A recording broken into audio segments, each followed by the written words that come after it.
All right, hello wine drinking people. We're back with more of what I've had to drink yesterday and a short visit from the folks from Banfi and then a rep from RNDC, which is the same company that sells Banfi. So I figure we should put these together in the same review. Why not? The Pacific Rim Riesling. This is Randall Graham's old label that he sold. And now they're making, very high-end, higher-end, I should say, Riesling from the first biodynamically certified vineyard in Washington State.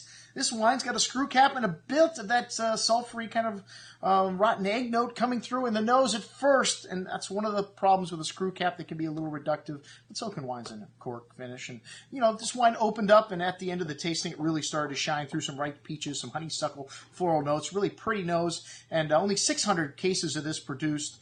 That peach and apricot fruit really filling out the palate nicely, but with a nice bone-dry finish, the honeysuckle floral notes, and like I said, a zesty ending. Excellent juice at $20. You find some really good values in the Riesling category in the Pacific Northwest. All right, Banfi Belnero from Tuscany. This wine's a blend of 90-10 Sangiovese and Cabernet Sauvignon. Good amount of ripe black cherry and black currantberry fruit here, showing some fresh plowed earth, porcini mushrooms, some fresh herbs. Nice complexity on the nose there for this super Tuscan. A good amount of that ripe cherry and currantberry fruit shown through on the tongue with nice balance. Some dry tannins coming in at the end, but this is a classic vintage. These 2010s need a little bit of time. Some of that fresh herbs and herbal note there, or earthy note showing at the end. Very good wine at $30. And then the Chateau Tanunda from down under. Shiraz, the noble Baron Shiraz from the Barossa. This wine's 100% Shiraz, 18 months in French and American oak barrels. Dark blackberry jam-like fruit here, dark chocolate, fresh black earth, sweet tobacco spice, a little eucalyptus down there,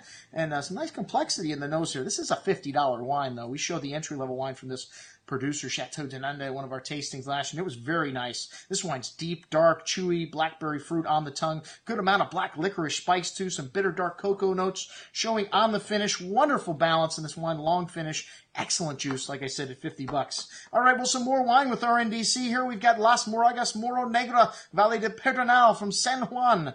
This is a wine from Mendoza, and it's a 5,000-foot elevation area north of Mendoza, 70-30 Malbec in Bonarda, and this is a good amount of blackberry fruit on the nose here, blueberry, kind of fresh powdered black earth, some dried meaty notes there, intense aroma, some violet florals coming through on the nose there. Really pretty bouquet leading into the dark berry fruit on the tongue, ripe round tannins, a bit of dryness, but good freshness here as well. This wine needs a little bit of time, big and chewy, but it's got all the pieces in place. Excellent juice at $33.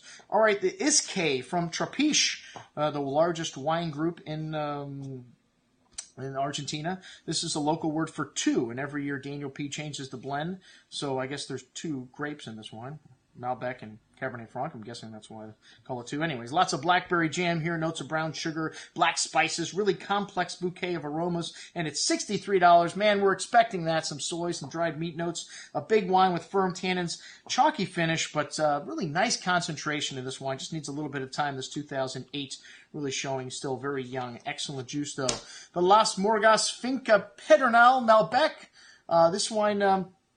Well, I mean, I thought I liked it a little better and a little less expensive. I don't know. Did I get the prices wrong? I don't know. I always like it when I like the less expensive wines better. Good bit of barnyard in the aromas on this wine. Very different. Some blackberry, black plum fruit, smoky, meaty aromas also to that violet and some fresh plowed earth in there. A healthy dose of minerality in this wine. 2007, a very good vintage here. Big and chewy on the tongue with layers of that dark berry fruit, fresh earth spices, firm tannins, and wonderful firm underbelly of acidity here, holding everything together nicely. Some dark exotic spices and soy notes on the finish. This wine needs a bit more time. Most excellent juice, $45. And then the Trapiche Malbec Vino Cristina y Coletto el Peral. Very long name there. And I don't know what the significance of any of that parts of the names are anyways. This wine is also most excellent at $52. Deep, dark blackberry fruit on the nose. A good hand of that dark, damp earth. Hints of black licorice spice, dark chocolate. Really lovely complexity and just continuing to open up in the glass with every whiff.